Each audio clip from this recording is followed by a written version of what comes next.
En el vídeo anterior vimos el comienzo de la escultura griega. Estatuillas de piedra desproporcionadas, kouroi de belleza relativa, ¡Matadme, por favor! una coré con unos mofletitos adorables y por fin algo como los dioses mandan. Una auriga que empieza a estar fetén. Dale like, suscríbete. Te invito a retroceder 2500 años en el tiempo y conocer la escultura griega. Bienvenido a Daniel al aparato.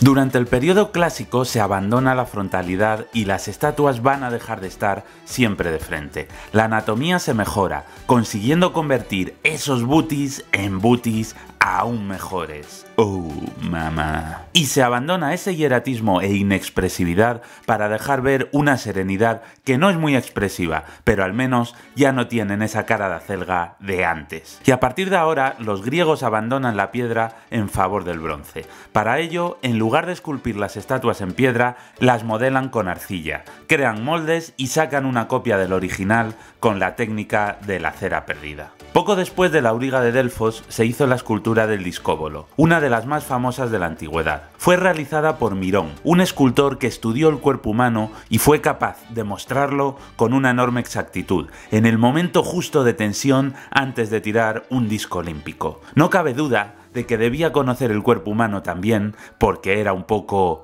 Mirón.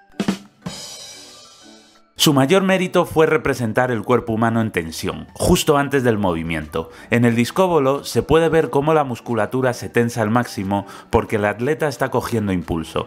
Pero a pesar de ello, la escultura conserva cierta calma, porque está en ese momento previo en el que ha terminado de coger impulso hacia atrás y todavía no ha empezado a mover el brazo hacia adelante, consiguiendo una postura inestable pero calmada. Y como estáis deseándolo, vamos a ver ese booty.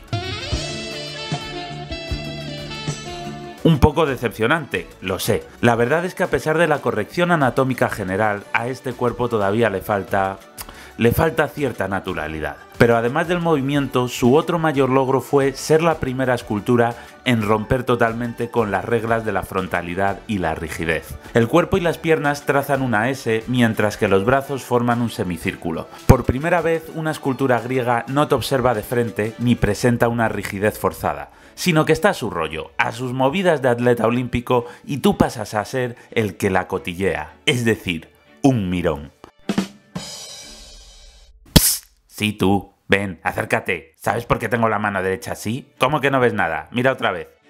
Estoy dándole like al vídeo. Pégale un buen like, que este vídeo está bien fresco. Suscríbete, compártelo y échale un vistazo a la playlist de historia del arte al final del vídeo. Hazlo, que si no, te rajo. Una cosa importante es que, como he dicho antes, casi todas las esculturas griegas clásicas eran de bronce, pero casi todo lo que vamos a ver es de piedra. La razón es que la mayoría de ellas se acabaron fundiendo para fabricar espadas y lanzas cuando llegaron los tiempos difíciles. Y solo sobrevivieron las copias que hacían los artistas que estaban empezando o las copias de piedra que los romanos compraban para decorar sus villas. Esta es una estatua de piedra, así que se trata de una copia. El original del discóbolo no se conserva, aunque sí tenemos alguna que otra copia en bronce.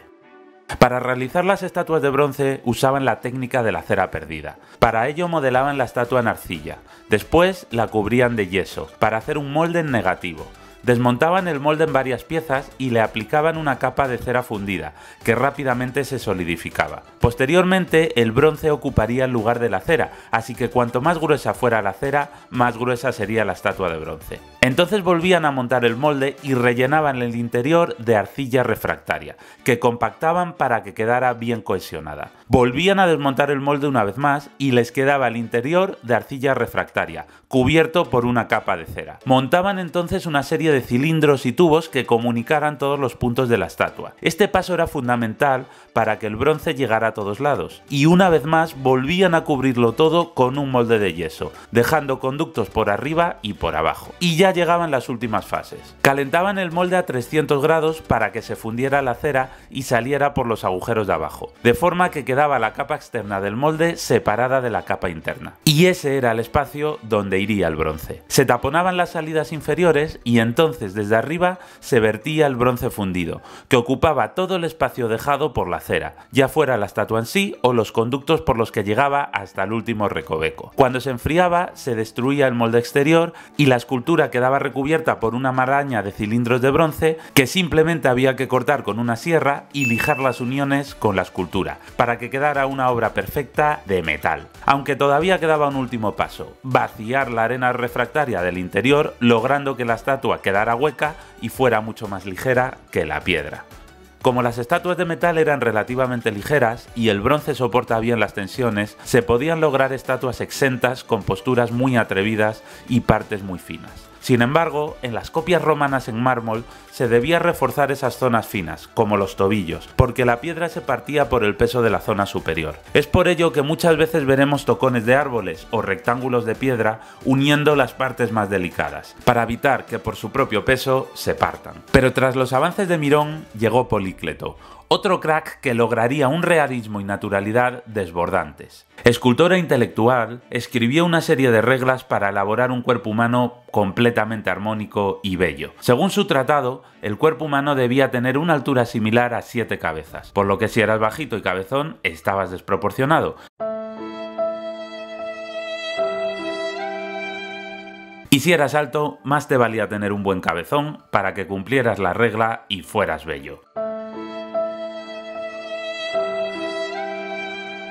Hasta donde sabemos, Polícleto no le tiraba piedras a los que no cumplían sus reglas, pero su propuesta se convirtió en un canon estético en toda Grecia. Su obra más famosa fue el Doríforo, que significa el portador de lanza. Esta mano no está así porque esté sujetando un paraguas imaginario, sino porque ahí llevaba una lanza de bronce. Representa a un atleta joven momentos antes de realizar su prueba física. Es un ejemplo claro del canon de belleza griego, un hombre desnudo y vigoroso, en el que se aprecia fuerza, destreza y voluntad. Todo lo que las ciudades-estado griegas esperaban de sus ciudadanos. Por si la idea del canon de belleza que relacionaba la altura con el tamaño de la cabeza fuera poco, fue a él al quien se le ocurrió plasmar el contraposto, es decir, apoyar el peso del cuerpo en una pierna mientras la otra descansa. Lo típico que hacemos cuando llevamos mucho tiempo de pie y empezamos a cansarnos. Además, el Doríforo tiene la cabeza ligeramente ladeada hacia la derecha, como haciéndose el interesante. Esto le daba un efecto muy natural a la vez que sexy a las esculturas, que están ahí como esperándote mientras te dicen: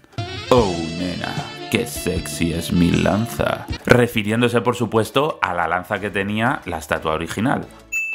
El modelado del cuerpo ya era anatómicamente perfecto. Mientras que en el discóbolo existe cierta desproporción entre la longitud de las piernas y el torso, que es demasiado largo, Polícleto consigue un realismo y perfección inauditos. Es que hasta el pelo es increíblemente realista, superando con mucho al de la auriga de Delfos y al del discóbolo. Incluso el rostro está dividido en 3 partes iguales, logrando proporción, belleza y masculinidad. Y no nos vamos a ir sin echarle un vistazo a su booty.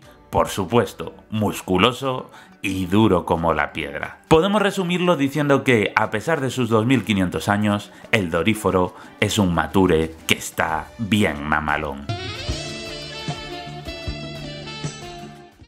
Fidias esculpió las metopas y la estatua de Atenea Parcenos, en el Partenón, de las cuales ya hablamos en el primer vídeo sobre la arquitectura griega. Ahora vamos a pasar muy por encima, fijándonos solo en aspectos formales. De las decenas de metopas que había, han sobrevivido muy pocas hasta hoy, pero destacan por su movimiento y dinamismo. Podemos observar centauros rampantes, un momento en el que, en el aire, un humano y un centauro chocan, o el instante en el que agarran de la cabeza a un centauro y los cuerpos de ambos vibran ante la anulación de los movimientos opuestos. Todo esto se hizo en la misma época en la que se realizaban esculturas mucho más contenidas y estáticas. Podemos decir que Fidias se adelantó en 2 siglos a la violencia, el movimiento y el vibrante dinamismo que solo se vería durante el periodo helenístico. ¿Era Fidias un adelantado a su tiempo? ¿O le dejaron hacer ahí, en lo alto del Partenón, donde nadie sabía muy bien lo que había, las locuras que aún nadie aceptaba para las estatuas, que todavía debían ser serias, armónicas y estáticas? Pues no lo sabemos, pero yo prefiero pensar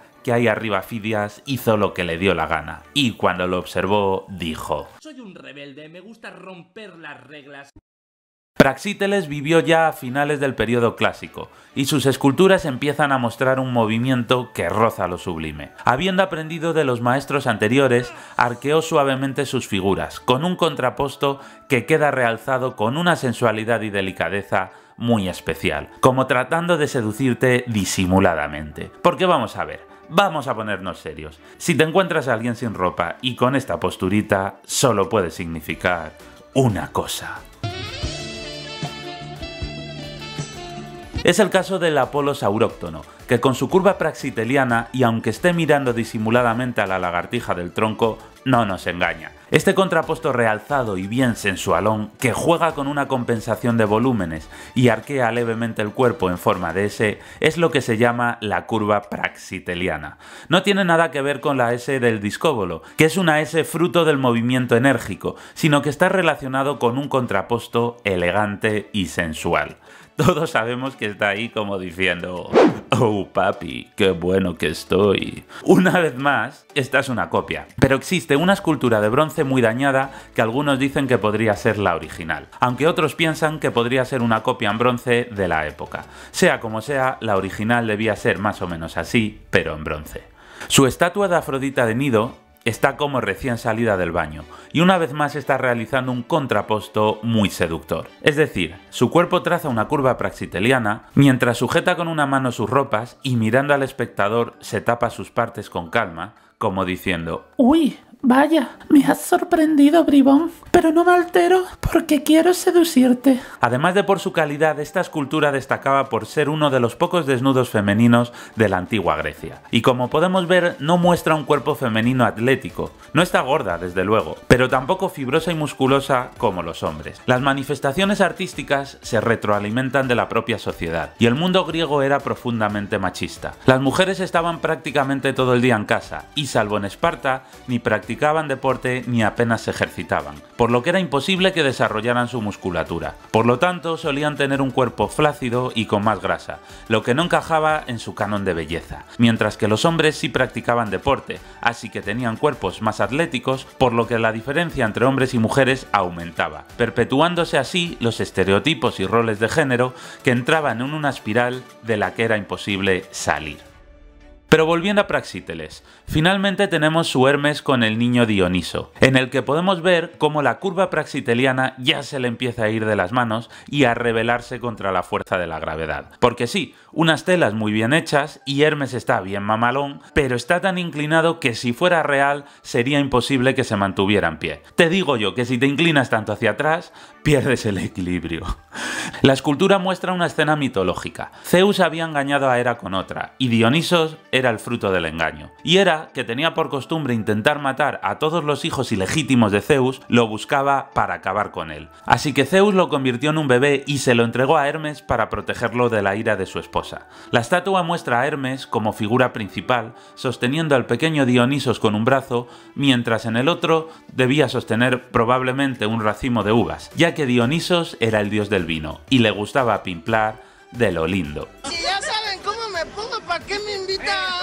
Y no quiero crear hype, pero si esto os ha parecido cremita, mucho cuidadito con lo que se avecina en la siguiente etapa del arte griego. Vamos a ver paños muy mojados, túnicas que se escurren seductoramente, gigantes retorciéndose de dolor cuando les tiran del pelo, serpientes mordiendo violentamente a sus víctimas y a unos machos mamadísimos. Todo esto en el siguiente vídeo, el arte helenístico. Espero que te haya gustado y que te haya resultado útil. Si es así, no te olvides de dejarle un buen like y de compartirlo. Muchas gracias por ver el vídeo. Pégale un buen like, suscríbete, compártelo.